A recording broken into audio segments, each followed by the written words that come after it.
Halo guys, balik lagi di vlog War on Fan Tour. Oke guys, di vlog sebelumnya gue udah review sepanjang jalan menuju Dieng. Dan gue udah review penginapan yang ada di Dieng ini guys. Jadi saatnya kita explore ke beberapa wisata yang terkenal di Dieng ini guys. Let's go! Tujuan pertama gue adalah Candi Arjuna guys. Jadi guys, sebelum gua masuk ke Candi Arjuna ini, kita cobain dulu makanan yang cukup unik ini guys. Ini adalah jajanan kentang goreng yang dijual di depan area Candi Arjuna.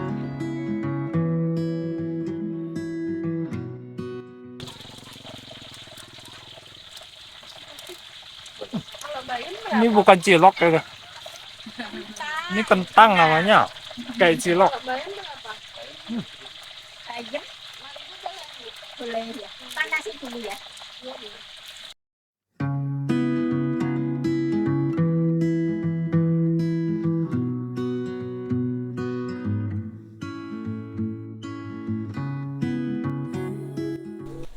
Sekarang tujuan gua ke Candi Arjuna, guys. Oke. Di tiket dulu. Halo. Tiketnya berapa? Setoran 20.000. Bisa pakai scan barcode? Pakainya cash. Cash aja. Cash. Duh. Satu aja ya. Nih. Buat pengelola wisata Arjuna ini masukkan scan barcode ya. Nah, sekarang udah modern, guys.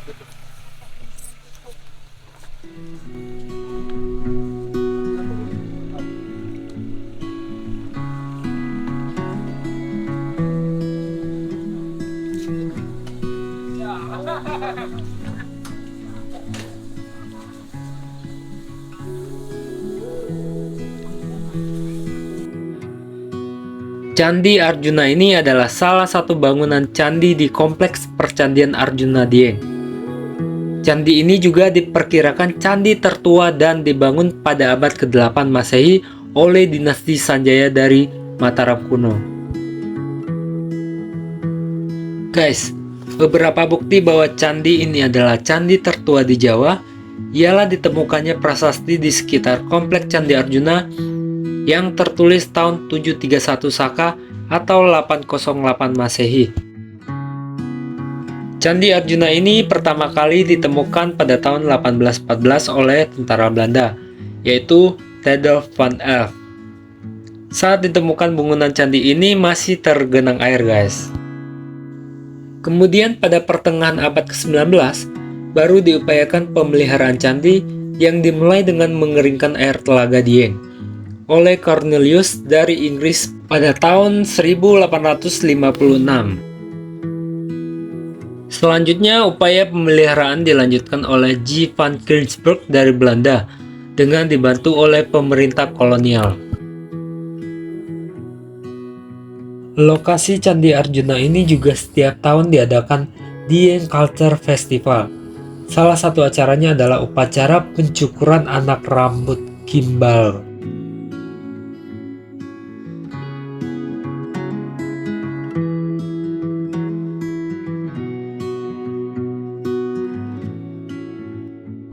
Ya, Silakan pakai kain dulu. Berapa orang?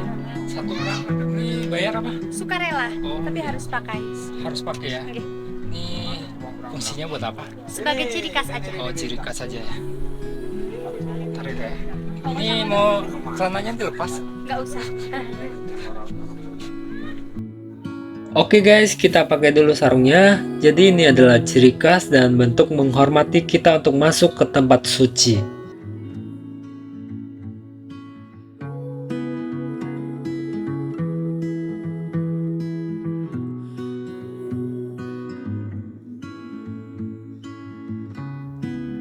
Di kompleks ini terdapat 5 bangunan candi, yaitu Candi Arjuna, Candi Semar, Candi Srikandi, Candi Puntadewa, dan Candi Sambradra.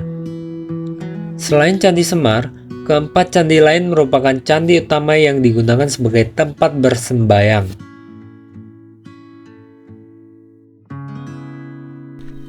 Oke guys, ini Candi Arjunonya, dan sekilas mirip banget dengan Candi Gedung Songo yang ada di Semarang.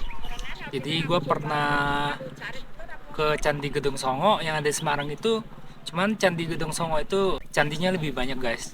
Kalau ini hanya 1, 2, 3, 4, 5, dan sama persis bangunannya. Oke, kita explore Candi Arjuna ini guys. Let's go.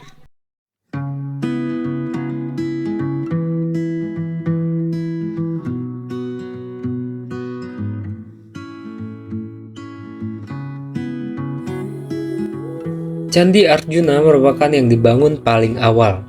Candi Arjuna ini menghadap ke barat. Terdapat 8 anak tangga menuju bagian pintu candi, di mana bagian pinggir tangga terdapat panel dengan ujung berkepala naga.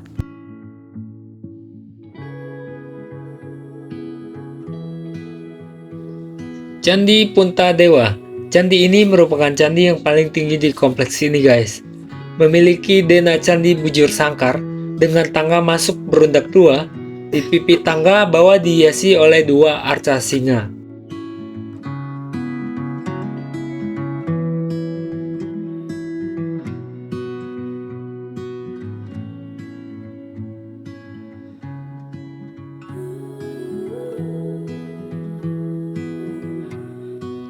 Candi Sambadra.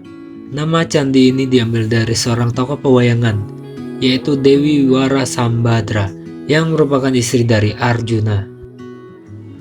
Menurut cerita pewayangan, Sambadra merupakan tokoh pewayangan yang memiliki jiwa penyabar, berbudi pekerti yang baik, lembut, anggun, tenang namun mampu bersikap tegas bila diperlukan. Candi Sambadra ini merupakan bangunan paling akhir. Perkiraan ini didasarkan bangunan Candi Sambadra sudah terlihat pengaruh budaya lokal yang sangat kuat guys.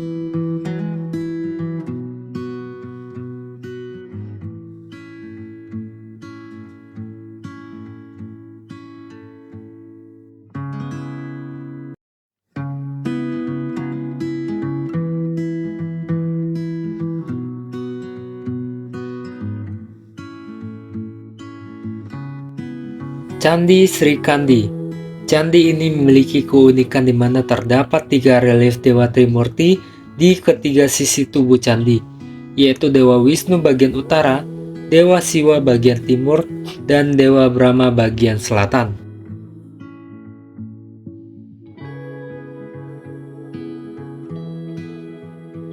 Candi Semar.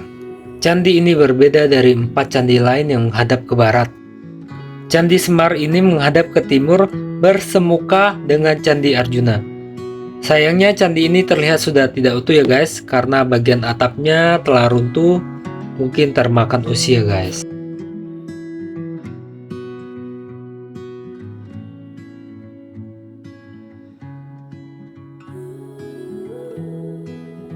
Komplek Candi Arjuna ini berfungsi sebagai tempat pemujaan terhadap para dewa, terutama Dewa Siwa, karena candi ini memang khusus untuk beribadah agama Hindu Siwa.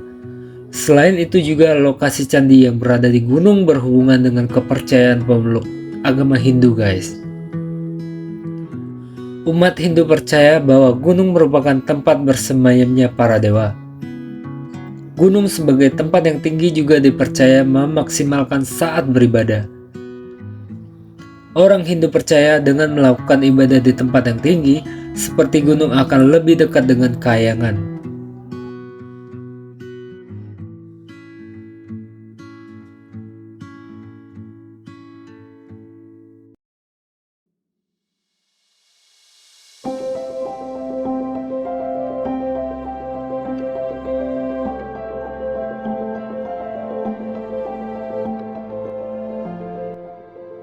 Oke guys, jadi sekarang gua mau ke Kawah Sikidang. Jadi ini wisata yang ada di Dieng ya, salah satu wisata favorit. Daripada penasaran, kita langsung cobain aja ke dalam guys. Let's go.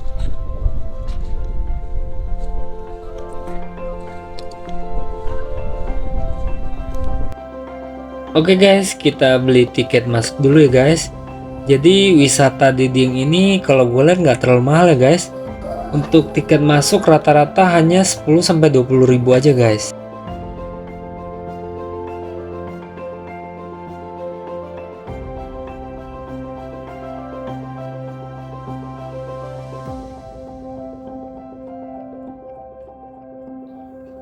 Kawah Sikidang ini cukup terkenal ya guys di Dieng dan menjadi tujuan utama wisatawan kalau berkunjung ke Dieng. Lokasi Kawah Sikidang ini nggak terlalu jauh dari wisata Candi Arjuna ya guys. Kawah Sikidang ini terbentuk dari letusan gunung berapi pada zaman dahulu. Jadi Kawah Sikidang ini masih aktif sampai sekarang ya guys. Tapi masuk dalam kategori aman untuk dikunjungi karena kadar belerang yang rendah. Dieng dulunya adalah gunung berapi raksasa. Makanya terdapat beberapa telaga dan kawah bekas dari letusan gunung yang dihuni oleh penduduk. Kawah-kawahnya pun memiliki daya tarik tersendiri. Dan akhirnya dikembangkan menjadi pariwisata. Di antara kawah-kawah lainnya, Kawah Sikidang ini lokasinya lebih mudah dicapai guys. Kawah Sikidang ini juga tertata rapi ya guys. Dan banyak banget spot foto yang instagramable. Udara di sini bau belerang ya guys. Jadi uap yang keluar dari Kawah Sikidang ini mengandung sulfur atau belerang guys. Jembatan kayu ini cukup panjang ya guys dan estetik banget.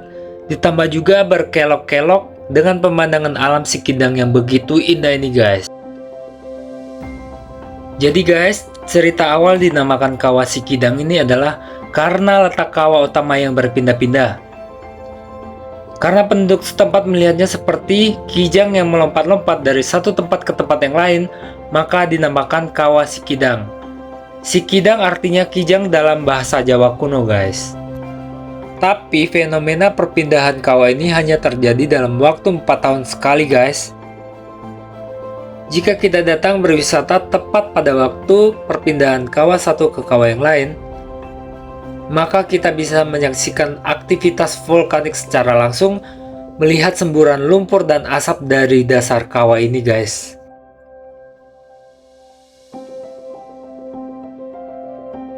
Guys, kalau kita lihat kawasan Kawah Sikidang ini, tanahnya tandus berwarna keputihan.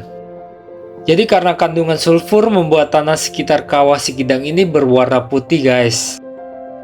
Di sekitar kawah ini juga kita akan melihat lubang-lubang bekas kolam kawah di berbagai titik guys. Dan yang pastinya dilarang untuk keluar jalur dari jembatan ini guys. Karena tanah di sekitar kawah ini juga sangat rapuh dan berbahaya. Salah-salah bisa ambrol dan kita bisa tercebur ke kolam kawah yang sedang mendidih. Guys, terlihat asap putih mengepul ke udara. Dikelilingi bukit-bukit hijau yang mempesona, ditambah birunya langit yang cerah. Akhirnya gua sampai di kawah utama Sikidang ini guys. Kawah utama ini berupa kolam besar dengan air bercampur lumpur yang terus mendidih guys. Kepulan asapnya juga sangat pekat. Air mendidih di kawah ini diperkirakan sekitar 99 derajat bahkan lebih guys. Sekeliling kawah utama ini dibangun pagar yang cukup tinggi guys. Hal ini dilakukan demi keselamatan pengunjung guys. Kawah belerangnya guys.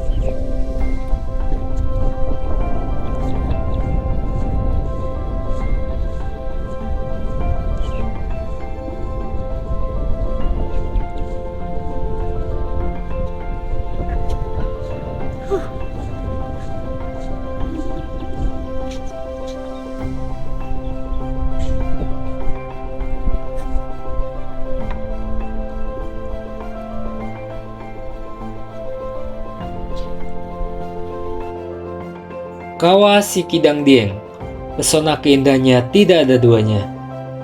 Objek wisata yang wajib kalian kunjungi kalau datang ke Dieng guys. Di antara kawah-kawah yang lain, Kawah Sikidang ini yang paling mudah dicapai dan dinikmati karena terletak di tanah datar. Dan akan menjadikan pengalaman terindah saat kita berkunjung di Kawah Sikidang ini guys. Oke guys, sekarang gua lanjut ke Telaga Merdada. Jadi danau atau telaga ini jaraknya juga nggak terlalu jauh dari Candi Arjuna dan Kawah Sikidang. Tapi guys, kalau gua lihat telaga ini kurang terawat ya. Padahal pemandangannya juga lumayan bagus ya guys di sini. Telaga Merdada ini adalah telaga terluas di dataran tinggi Dieng. Selain dijadikan objek wisata, telaga ini juga merupakan sumber air untuk perkebunan masyarakat setempat guys.